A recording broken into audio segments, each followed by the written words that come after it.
একজন প্রবাসীর ইন্টারভিউ নিতেছি। উনি সিঙ্গাপুর থেকে একেবারে চলে আসছে।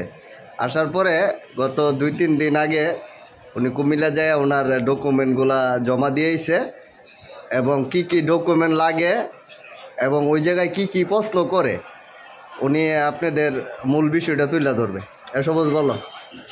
আসলে ওই জায়গায় জমা দিতে গেলে আইডি কার্ডের ফটোকপি এবং পাসপোর্টের ফটোকপি এবং যে লাস্ট ডেটে যে আসা হয়েছে যে বিষয়টা যে ক্যান্সেল হয়েছে ওই ক্যান্সেলের ফটোকপিটা আর 2 কপি ছবি লাগে আর সাথে ব্যাংক অ্যাকাউন্ট নাম্বারটা, বাস এতটুকু। আচ্ছা, ওই জায়গায় যাওয়ার পরে কি জিজ্ঞাসা করে? যাওয়ার পরে জিজ্ঞাসা করছে আমাকে, যেটা জিজ্ঞাসা করছে যে তুমি কোন দেশে ছিলে, আপনি কোন দেশে ছিলেন।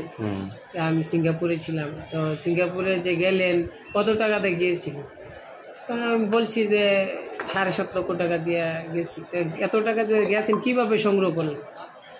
যে কিছু টাকা আত্মীয় স্বজন ধার দিচ্ছে আর কিছু টাকা ইন্টারেস্টের উপরে নিয়েছে, মানে লাভের উপর। তখন তারা এটা করছে, করার পরে যে তাহলে আয়সা করছেন কেড়ে ওই জায়গা থেকে আয়সা পারমিট শেষ হয়ে গেছে, পাঠাই দিচ্ছে, আয়সা করছে। এখন কি করে? এখন 2টা গরু পালি বা সাথে টুকটাক খেত করি এইগুলো বলছি। তখন বলার পরে এই জিজ্ঞেস করলো যে তাইলে এখন আপনি ঋণগ্রস্ত কিনা। আমি বলছি যে না, আমি ঋণগ্রস্ত না, 1,00,000 টাকা ঋণ আছে, এতটুকুই। তারপরে জিজ্ঞাসা ছেলে মেয়ে কয়টা, বলে এতটা।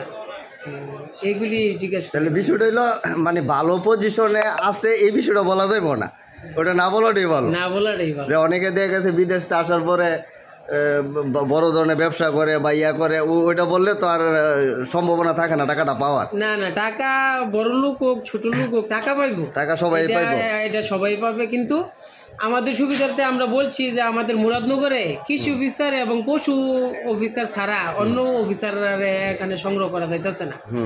এখানে বিজনেসম্যান দিতে গেলে বা চাকরি বা এমন ভালো কিছু দিতে গেলে ওই ঢাকা শহর ঘুরতে হইব। ওই হিসাবে আমাদের সুবিধার জন্য আমরা এটা, যারা ঢাকা আছে তারা বিজনেসম্যান দিতে পারে কোনো সমস্যা। যারা কুমিল্লা তারা ওই যে কৃষক বা এটা দেওয়ারে ভালো। মুরাদনগর কি কৃষি অফিসার পাওয়া যায় সহজে এবং পশু অফিসার সহজে। ও আচ্ছা আচ্ছা, এটা হলো যারা মুরাদনগর আছে তারা কৃষি অফিসারের সুবিধার জন্য ওনারও আবার একটা সিগনেচার লাগে। এখন দেখা গেছে চাকরি বা অন্যান্য কিছু বললে দেখা গেছে কৃষি অফিসারের কাছে স্বাক্ষর না নিয়ে অন্য জায়গায় যাইতে। এটা হলো ওই স্বাক্ষরটার জন্য মুরাদনগরের জন্য। তাইলে কৃষিটাই বেটার, কৃষি বলাটাই ভালো।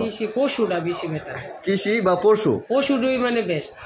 গরুর খামার বা গরু পালি এগুলোটাই বেস্ট, এটা একবার ইজি। আর কৃষকটা কৃষি অফিসার সহজে পাওয়া যায় না, অন্য একটু মানে করে। ও তাহলে গরুটাই সহজে বলা উচিত, গরু ছাগল বা এগুলা হাঁস মুরগি এগুলা নাকি?